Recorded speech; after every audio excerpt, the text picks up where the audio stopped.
not to make things more complicated, but we got more on digestion today. And this is something that I'm so excited to teach you because it's another piece of the puzzle for so many, especially if people have had gallbladder issues or having a hard time digesting fat. It becomes a pretty traumatic thing. So what that looks like when you're trying to eat more fat, eat all these good avocados and avocado oil, maybe a little bit of well-sourced bacon, but your stomach, either one, you get nauseous and you want to puke, or two, you are running to the bathroom. These are all signs and symptoms of not digesting our fats well. Our gallbladder is right up next to our liver. So specifically for our gallbladder, one, if we don't take care of it when we're transitioning to a higher fat diet, it's going to become a problem not just for gallbladder and for small intestine with all this undigested food causing us to bloat and causing some issues long term, but it's also really stressful for our liver. Our liver creates the bile, and it is our gallbladder's job to release it. But the amount of gallbladder issues I have seen with my practice and with just conversations day to day with questions, it is quite insane. And what's really fascinating, and this is something Dr. Missy and I have talked about quite a bit on my podcast and in the Body Awareness Project, is that your gallbladder specifically holds on to stress, especially trauma. So when you're looking at dealing with stress, maybe we're not dealing with it externally, but our whole body holds on to it internally, specifically our gallbladder. So a lot of times people have issues with it. And I've always felt like there's an answer in some way to help with the gallbladder. But typical gallbladder support should not be used long term, especially if it's something like ox bile.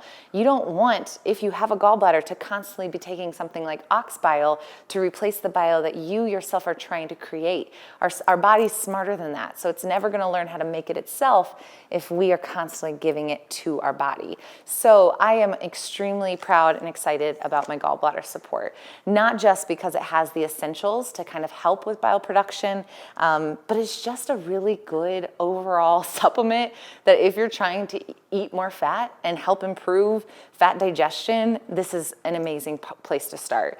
So what it has is it has niacin, but the form of niacin will avoid the niacin flush, which you guys might have heard of. If you don't, then avoid what I just said. And then it has what's so important, which is choline. Important not just for liver, like fatty liver disease or over stress of what our liver is in. We all need liver support, so choline is important for it, as well as gallbladder to help digest fats, but it's really good for our brain, so it's a win-win. And then it has taurine, which was one of the main things that can help support bile production. So you're giving it the building blocks right away so that your body can do it itself, right? We're not trying to replace it, we're trying to teach it. We want to teach our body to do it on its own. So taurine is an absolute must. And then my favorite, dandelion. Dandelion root has been used for hundreds of thousands of years. It is very specific for gallbladder and for liver. It is one of my favorite herbs in the world because of what it can do. And it's in my herbal coffee tea. It is just a 1-2 punch of helping your body, whether it's the bitters or whether it's the root, to help get your body to help create that bile that we're looking for when we're digesting fat. And then there's some really fun ones. These are some fun herbs. Calendine, which has been proven, and this is a newer one to me as I'm learning more and more about herbs, but very specifically for helping with gallbladder issues.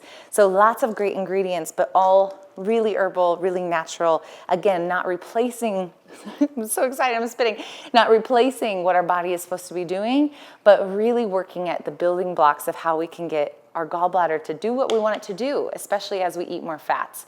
And so what I always recommend is if you are going to take gallbladder support, take it at your higher fat meals. So whether that's your MCT oil in your coffee, or whether that's your lunch that might have chicken apple sausages cooked in a little bit of avocado oil and avocado, and then a bunch of greens, right? If we're upping our fat intake to help stabilize our mood and energy, which is all about my MFit challenge, then gallbladder support, especially if you're not used to it or if you've been taught that fat is bad, this is such a powerful tool for digestion. The other two pieces outside of gallbladder, remember, are stomach and pancreas. So if you're jumping into this video and you haven't watched my video on digestive complete or digestive enzymes, be sure you watch that piece before you commit into getting some sort of gallbladder support. I think it'll be really helpful in learning the whole story about how your digestive system works. And of course, check out the Body Awareness Project, Part 3, all on digestion and gut health. If you really are struggling with gut health, it is a fantastic place to go and learn from so many different experts about how to learn what you need and how to heal if you've been working with chronic gut issues for a long time. Okay, I hope that was helpful.